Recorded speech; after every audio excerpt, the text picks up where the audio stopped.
Taste the Daily. Tiruvannamalai மாவட்டத்தில் விவசாயிகளுக்கு வழங்கப்படும் விதை நெல், மணிலா, உளுந்து ஆகியவை தரமற்ற முறையில் இருப்பதாக விவசாயிகள் குற்றம் சாட்டினர். விவசாயிகள் குறைதீர்வு கூட்டம் மாவட்ட ஆட்சியர் வளாகத்தில் உள்ள கூட்டரங்கில் நடைபெற்றது. இதில் கலந்து கொண்ட விவசாயிகள் தங்களுக்கு வழங்கப்படும் நெல், மணிலா, உளுந்து ஆகியவை தரமற்ற முறையில் இருப்பதாகவும் இதுகுறித்து மாவட்ட ஆட்சியரிடம் புகார் அளித்தும் எந்த பயனும் இல்லை எனவும் வேதனை தெரிவித்தனர். திருப்பூர் பேருந்து நிலையத்தில் பள்ளி மாணவர்கள் ஒருவரை ஒருவர் தாக்கிக் கொண்டதால் பரபரப்பு ஏற்பட்டது. திருப்பூர் மத்திய பேருந்து நிலையத்தில் ஒன்று கூடிய KSC அரசு மேல்நிலைப் பள்ளி மாணவர்கள் திடீரென ஒருவரை ஒருவர் தாக்கிக் கொண்டனர்.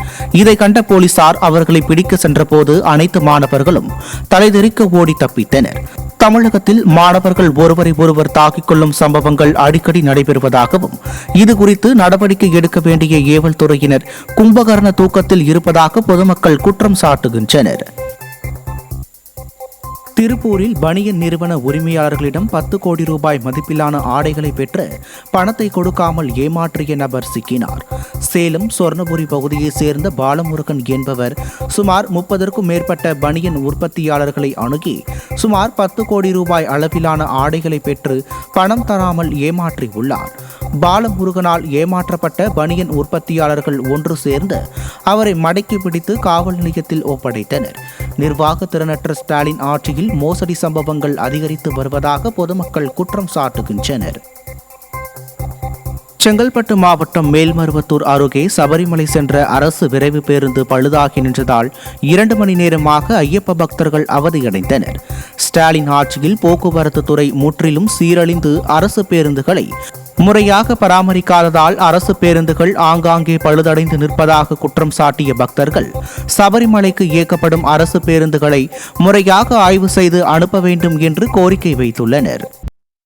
ஈரோடு மாவட்டம் தாளவாடி அருகே டெங்கு காய்ச்சலுக்கு 8ஆம் வகுப்பு மாணவி பலியான சம்பவம் அப்பகுதியில் பெரும் சோகத்தை ஏற்படுத்தியுள்ளது. ஜீரக்கள்ளி கிராமத்தை சேர்ந்த சிவப்பா வனசாஷி தம்பதியின் ஒரே மகள் டெங்கு காய்ச்சலால் பாதிக்கப்பட்டு கர்நாடக மாநிலம் மைசூரில் உள்ள தனியார் மருத்துவமனையில் சிகிச்சை பெற்று வந்த நிலையில் சிகிச்சை பலனின்றி உயிரிழந்தார். முன்னெச்சரிக்கை நடவடிக்கை எடுக்காத சுகாதாரத்துறையின் அலட்சியமே மாணவியின் இறப்புக்கு காரணம் என மக்கள் குற்றம் சாட்டுகின்றனர். தூத்துக்குடி மாவட்டம் எட்டயபுரம் அருகே காட்டுப்பன்றி தாக்கியதில் 3 பேர் காயமடைந்துள்ளனர். அயன் கரிசல் குளம் கிராமத்தை சேர்ந்த சண்முகராஜ், ராமசாமி, மோகன்ராஜ் ஆகிய 3 விவசாயிகள் தங்களது நிலத்தில் விவசாய பணிகள் செய்து கொண்டிருந்த போது அங்கு வந்த காட்டுப்பன்றி ஒன்று மூவரையும் கொடூரமாக தாக்கியது. இதில் காயமடைந்த மூவரும் அரசு மருத்துவமனையில் அனுமதிக்கப்பட்டுள்ளனர். காட்டுப்பன்றிகள் தாக்குதல் குறித்து பலமுறை புகார் அளித்தும் திறனற்ற ஸ்டாலின் அரசின் அதிகாரிகள் கண்டுகொள்ளவில்லை என விவசாயிகள் வேதனை தெரிவிக்கின்றனர்.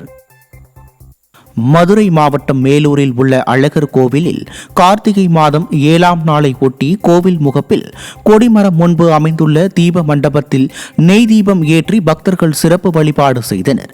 இதனைத் தொடர்ந்து கல்யாண சுந்தரவள்ளி தாயார் எழுந்தருளி உள்பிரகாரத்தில் வலம் வந்து பக்தர்களுக்கு அருள்பாலித்தார்.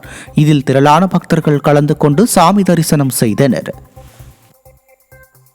கடலூர் மாவட்டம் வேப்பூர் அருகே சாவு பயத்தை காட்டும் குண்டும் குழியுமான சாலையால் பொதுமக்கள், வாகன ஓட்டிகள் அவதி உறுவதாக குற்றம் சாட்டினர்.